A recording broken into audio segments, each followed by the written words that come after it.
I would have thought this would go without saying, but every single movie is political. Got to disagree with you on this one.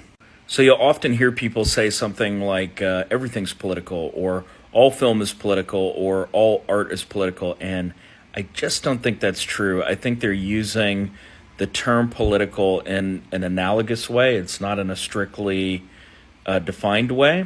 So let's unpack what that actually means.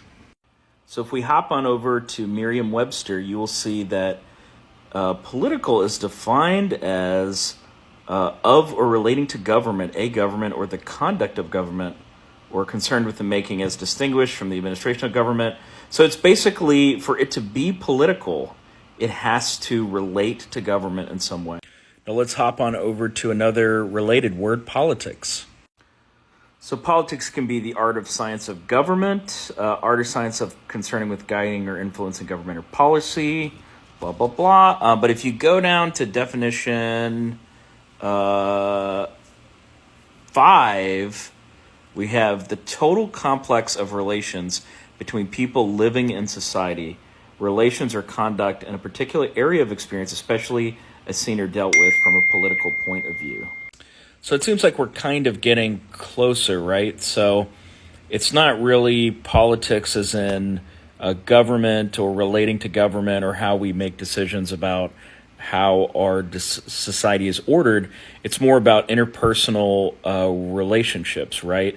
But not necessarily the psychology per se, or we would just say they're psychological, right? So it's really more about the unspoken rules and unspoken formalities and pressures and powers that humans apply on each other. But there's just one problem with that. Not every movie is about human beings interacting with each other. Some movies are just not about that. The problem is using a term like politics, which does have very specific definition and infers, government-related activities. The problem is that by saying all film is political, you're creating an overly broad definition of political. I think probably a better term is philosophical. I think all movies are inherently philosophical. In fact, all art inherently carries with it a philosophical worldview. And when we go to the movie theater to watch something and, we're watching a statement about philosophy essentially, and if our own personal philosophical views are heavily related to government, we are bringing that and infusing it into what we're watching on the screen.